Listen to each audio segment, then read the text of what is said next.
Welcome to queenon7.com. Please like, share and subscribe my video. Today we're going to learn about the rate of reaction. We're going to learn four things in this topic. Number one, what is a chemical reaction, how to calculate rate of reaction, how to calculate the rate of reaction at a specific time, and we will also look at the mean rate of reaction. Now, there are so many definitions for chemical reaction if you want to explore it, but the simplest definition for rate of reaction is how much reactant is actually being used up and how much product is going to be made. In your body, you have so many chemical reactions happening.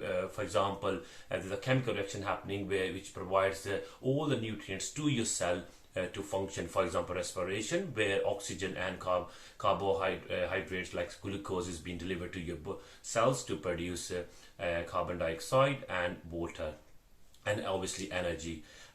One thing we need to learn in chemistry, when you see those sort of chemical reactions, you always present them in the form of A plus B is equal to C plus D. That means you are actually converting reactants into products. So you will see how much reactants you have consumed or how much products you have made, and this is how you're going to calculate the rate of reaction. So let's have a look to the first one. The first thing we're going to look at combustion. Now, combustion is one of the reactions which happens very quickly. So some reactions happens very quickly, so this reaction will be fast.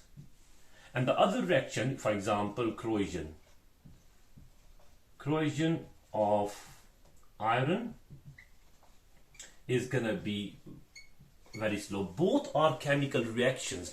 In both cases, they are reacting with oxygen, but this one's gonna happen very quickly. For example, if you burn methane gas, it's gonna actually convert the gas into carbon dioxide and water. But in terms of corrosion of iron or any other metal, they still react with oxygen, but it will take a lot of time. So the rate of reaction will be very slow. Now look at the first example. If you want to calculate it, the calculation will be calculate the rate of reaction two ways. Number one, you are going to use the quantity of reactants used divided by the time, or the second method is the quantity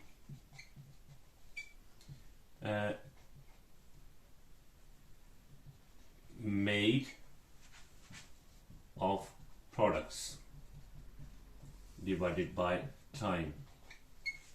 Now, how would you know that what sort of unit are you going to use? So your product and reactants, it can be solid, liquid, gas. So in that case, you can actually use your solid or liquid gas, whatever the reactor product. They can be in three ways. They can be like in moles.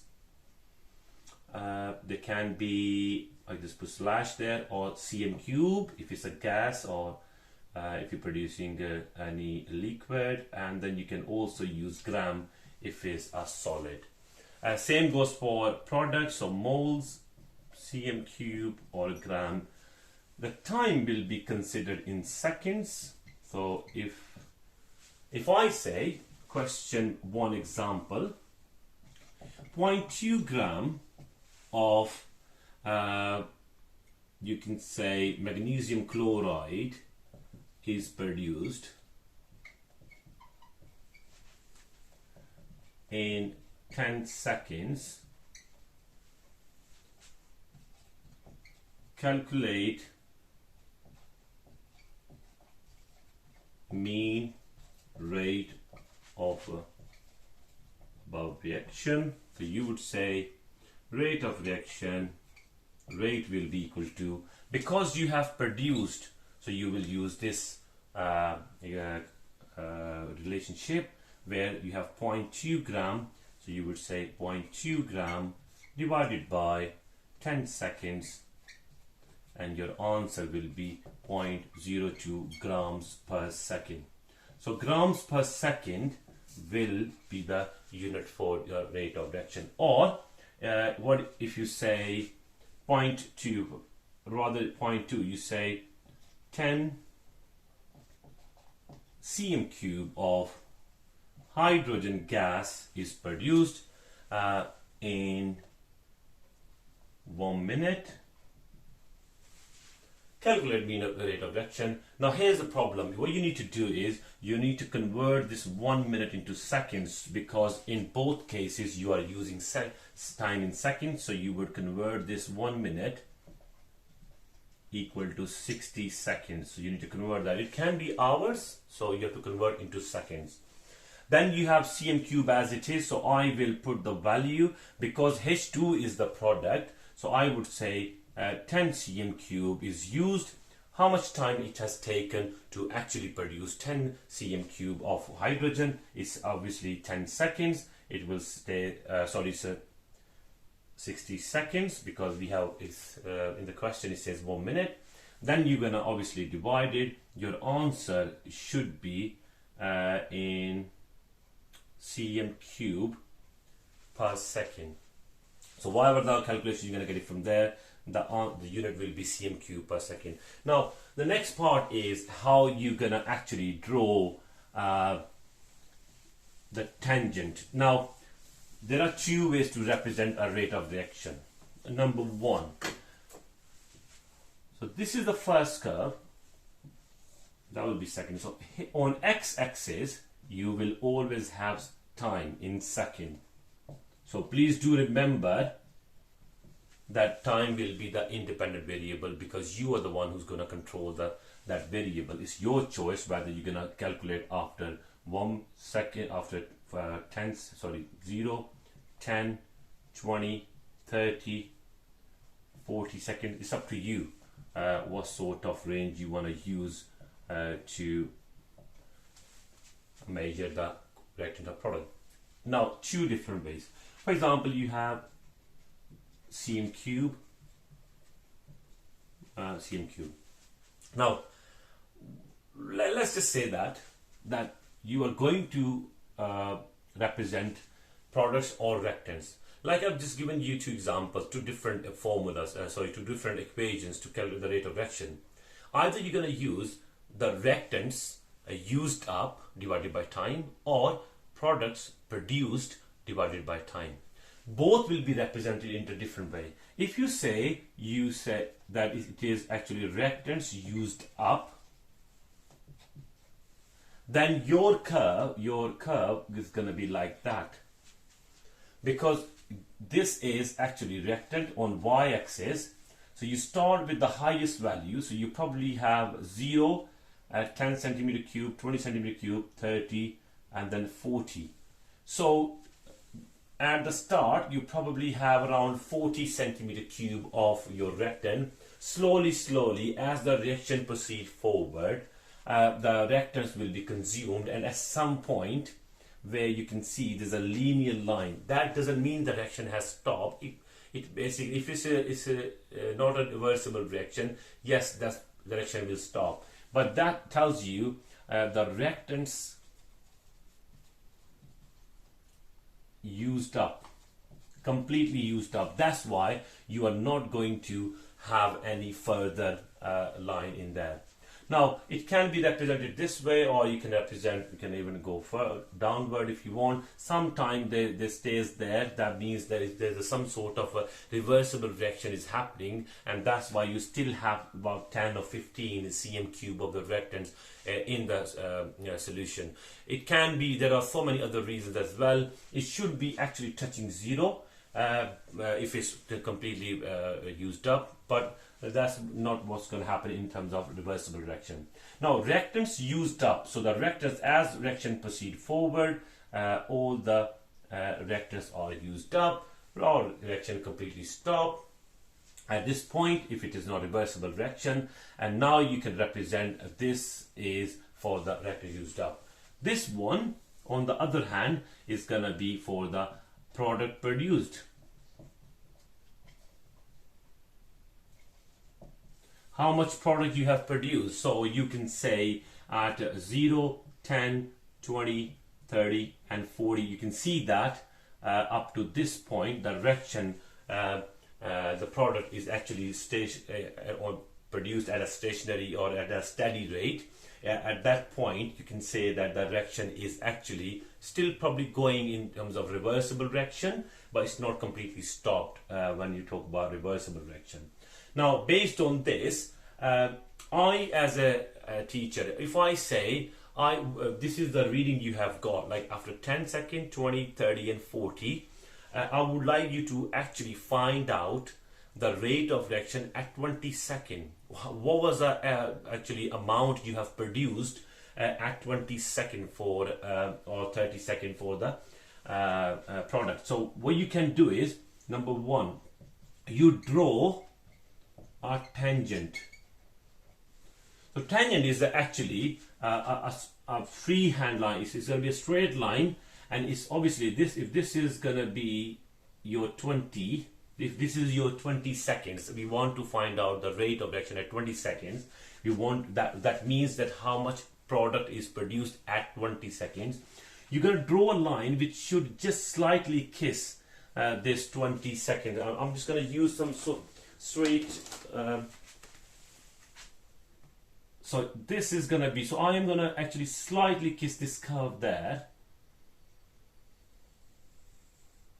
It's not that perfect, but it's touching there. You can actually carry on going this way or that way. That doesn't matter how long you can actually do that. Once you do that, the second part is you calculate the gradient.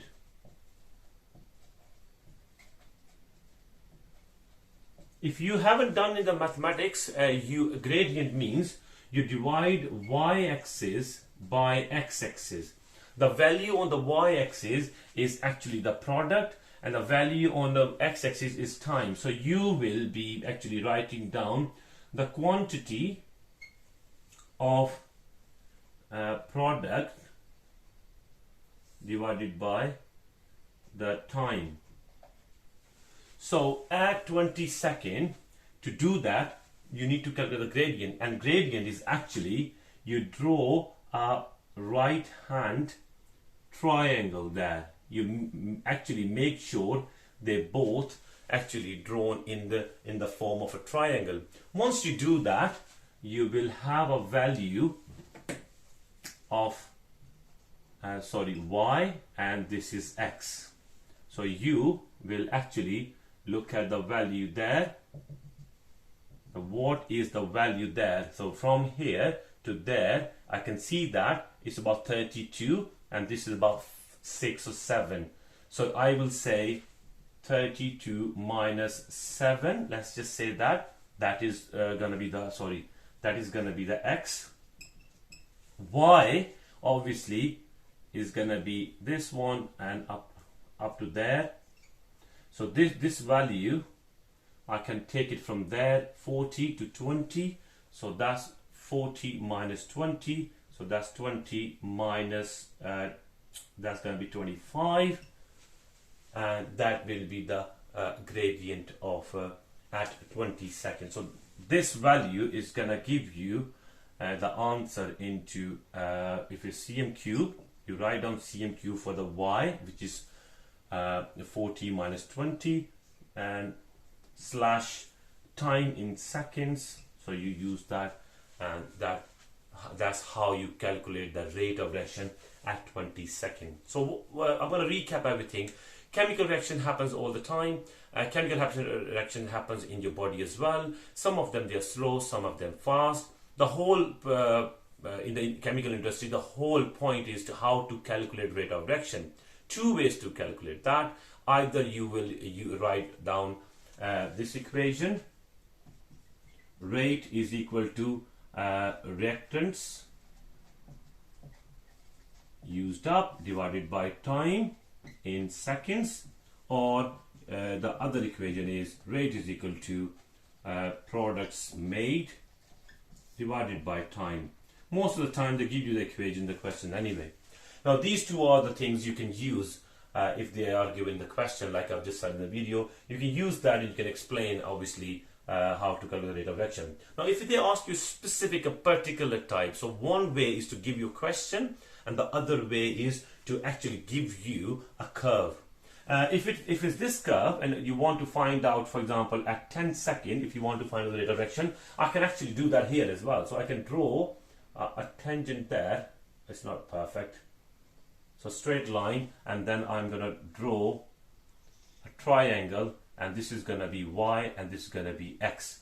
And this is how you can actually find out. So it doesn't matter which curve it is, as long as you know at which point or at which time you want to actually find out the rate of reaction. You draw a tangent. Tangent means a straight line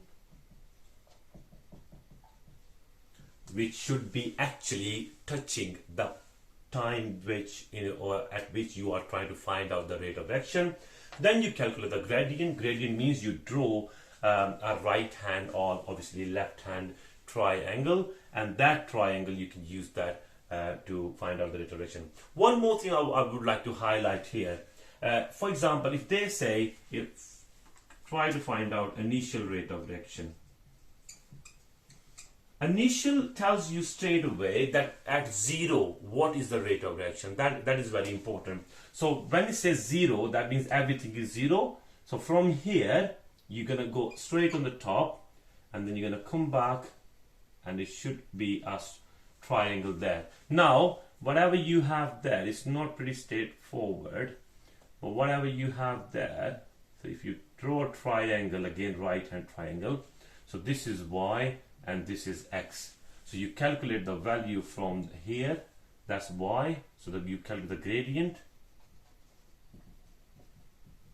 y divided by x. So you take this value and then you take x, and that's going to help you to find out the rate of reaction at 0. That is called initial rate of reaction, when the reaction hasn't started yet. It's just slightly started, and you just try to find out what is going to happen. All right. Thank you very much. Wait for my next video.